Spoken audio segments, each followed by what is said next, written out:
Good morning, everybody. Today we'll be learning a new topic called as the term derivative. So we all know the term derivative stands for the contract whose price is derived from or it is dependent upon the underlying asset or simply underlying. So we have certain underlying asset based on the asset is where the price is derived or the derivative where the derivative market plays a vital role. The underlying asset of could be like a financial asset, like a currency. So stocks, market indices, the interest-bearing security, or any physical commodity. So, for example, any kind of commodity also can be wherein you're going to trade in future, or the type of contract that you're taking into that is a forward contract, future contract types. These kind of concepts we will be learning in detail. So today we'll be learning what is all about your derivatives, from which you're going to derive, from the underlying asset, how you're going to derive. So what actually derivatives will take into consideration. Now, a derivative is a financial instrument whose value is from the financial um, derived from the value of an other asset which is known as underlying. So basically anything you take for the value of that, for example, if you're taking gold. So the gold is one of the underlying asset. Based on this underlying asset, the value increases or decreases. Okay. Now we know day by day the gold rate is increasing. Why? Because there is a demand and supply. So what becomes your underlying asset? Your gold becomes your underlying asset. Okay. When the price of the underlying asset changes, the value of the derivative also change. The derivative is not a product. It is a contract that derives its value from the changing in price of an underlying asset. That is what I have given an example. The value of gold future contract is derived from the underlying asset called as gold. Now, I know after 4 to 5 days, when we are having 4 to 5 months, the gold rate can increase from 100 to 300 rupees. So I'm going to derive the value of the underlying asset. What will become your underlying asset? The underlying asset will be your gold. Okay.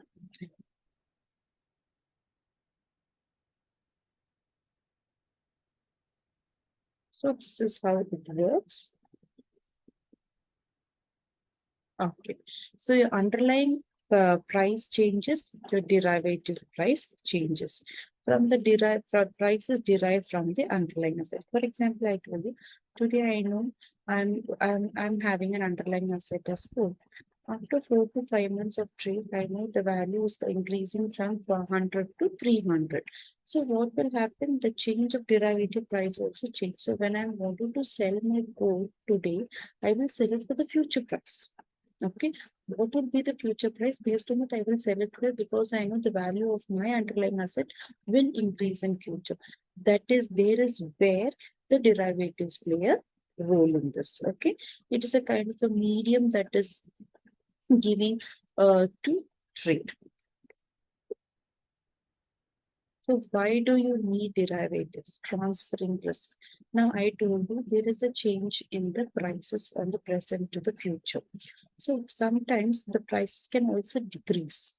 So what you're doing is you're trying to reduce your risk at that point of time. For example, if you are selling a paddy or a rice or a wheat, something like this. Today the price might be per you know, for 10 kgs, you're going to sell it for 200 rupees. So over a period of time, the demand decreases. What happened? You are agreeing to pay for 300 rupees for the present day. So what will happen future in case even if it decreases, you're getting the amount of what you have been traded for today. So this is where your risk is getting transferred. Okay, discovering a future as well as your current prices. This is what I was trying to do. Future prices plus the current prices you're going to discover. So you're going to predict, or you know whether the predict is actually the right word we can tell. You're going to predict that will increase in future or it might go down. So predicting in advance what is going to happen. Then catalyzing entrepreneurial activity. So if you're doing any kind of a business, so you will know whether there is a demand. For example, today you're going to start up a new business of umbrellas. So you know there is a demand for umbrellas in both summer season as well as rainy season. So the first 8 months of uh, uh, your trade will be effective because you know there is a demand. So you're catalyzing your entrepreneurial activity. If you're an entrepreneur, you want to start up a business in making umbrellas, so you know how to create demand, when to create demand. The same if you're doing a jerkins or pullovers. So rainy season as well as you have the winter season where you will use the pullovers.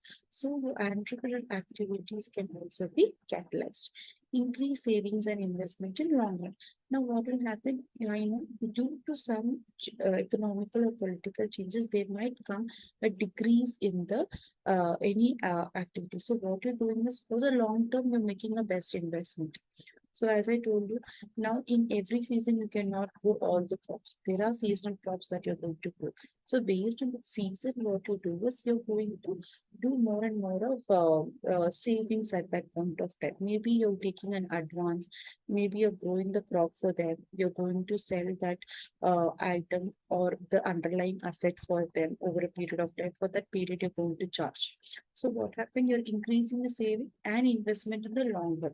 Okay. This is the need for your derivatives.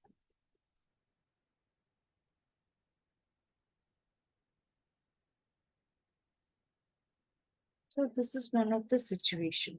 Okay. Okay. So what you're going to see in this situation is you will just think, will it rain? Yeah. Will it rain? If it rain, where can I harvest? Will I get money? Can I survive? These are the questions of a farmers who's having. So what will happen here is these are the output you're seeing towards your left hand side. This is the output, but this is the input that a individual person will process. The same thing will happen to us also. If I start this business, will it run? Will I get a profit out of it? Will the products be sold? Can I survive in the market? There are many competitors in the market. How will I survive? Is the question that will be arising in your mind when you're starting up a business or you're doing any entrepreneurial activities. So here what will happen is the same thing, a kind of a situation you'll be thinking. Uh, Here what is happening is you have a situation here, one is the farmer, the other one is the person who's buying it. That is the industry who's going to buy. For example, if you wanted to grow mangoes, now this is the mango season, everybody knows, you will be growing the mangoes. So before the summer starts in the month of December itself, you will go to a concerned farmer and tell that I want 30 or 200 kgs of mangoes in month of April. So what will you do? In the month of April, if you want mangoes, so what will be the prices? So from the point of a businessman, what will be the price of the mangoes? Will it increase or decrease at that point of time? If I buy now for this price, will I gain a profit? Can I survive in the market? So these are the thoughts that this person is having from the business point of view. But the same thing, we just see the previous slide. The farmer's point of view is, will it rain properly this time so that I can grow my crops properly?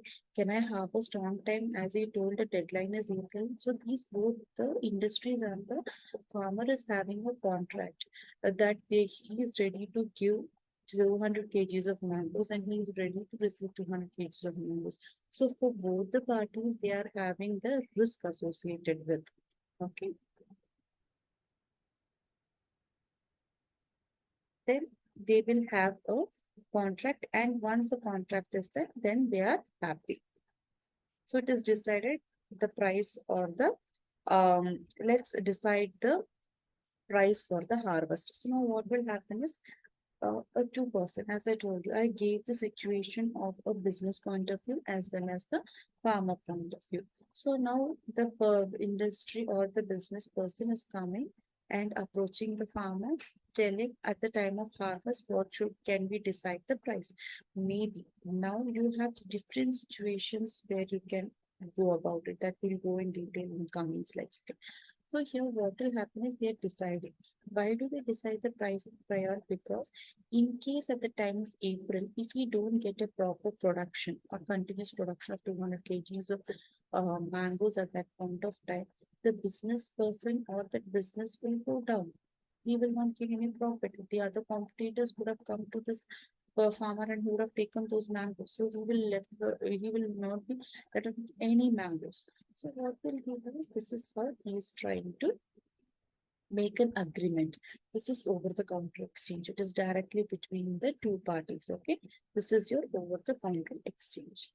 No uncertainties, prices are decided now. You have no problem, happiness, and you have profit as well as you are survived.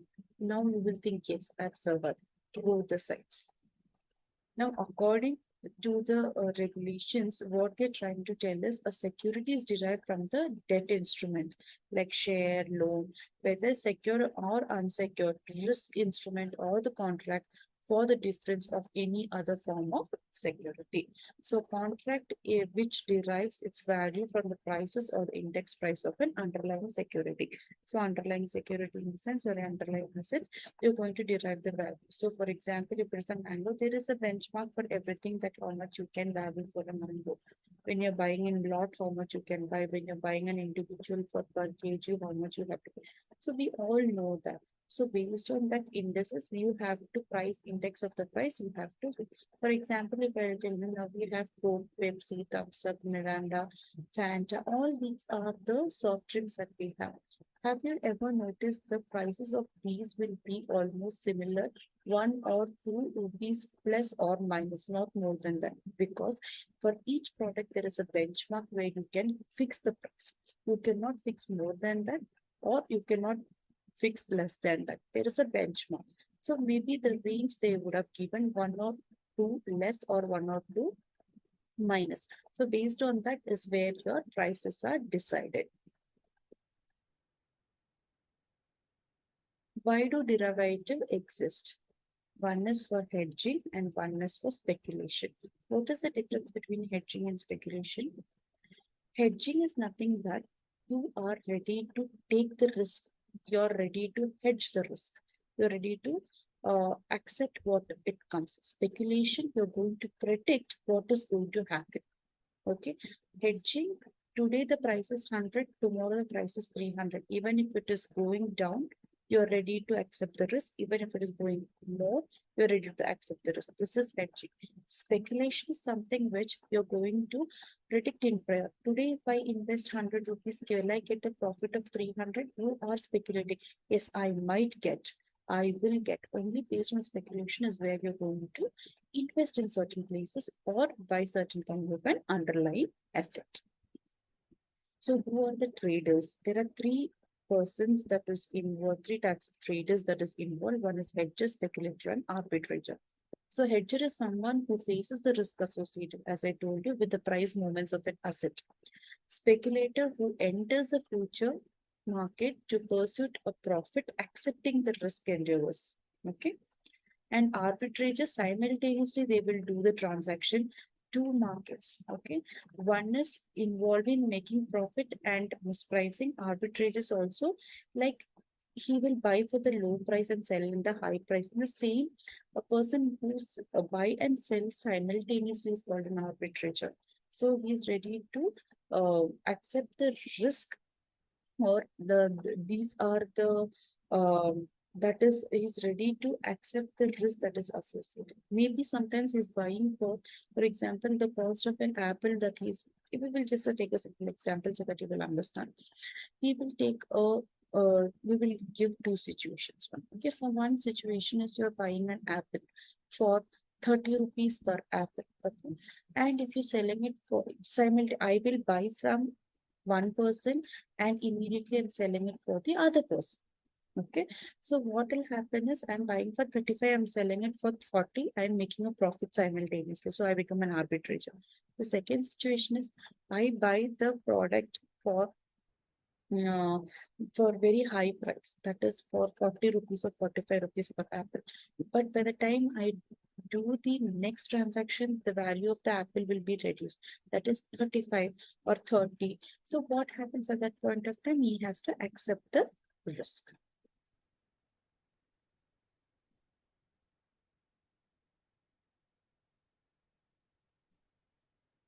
Next, who are speculators, hedgers, and arbitrators? So actually, speculators will provide the market liquidity. So whereas hedgers provide economic balance, and arbitrators provide both liquidity and depth of the market. So underlying asset could be financial assets such as currency, stocks, market indices. Okay. Arbitrators involves in marketing from relative mispricing. Okay, this is all about the introduction about your derivatives, how it is working, who are the players in your derivative markets, what is the situation that is arising from your from the farmer point of view and the business point of view, how they come to a conclusion that whether they will have a proper pricing strategies, everything. So the upcoming will be video about what are the various types of derivatives, how they will trade, in which all form they will trade. Okay, thank you.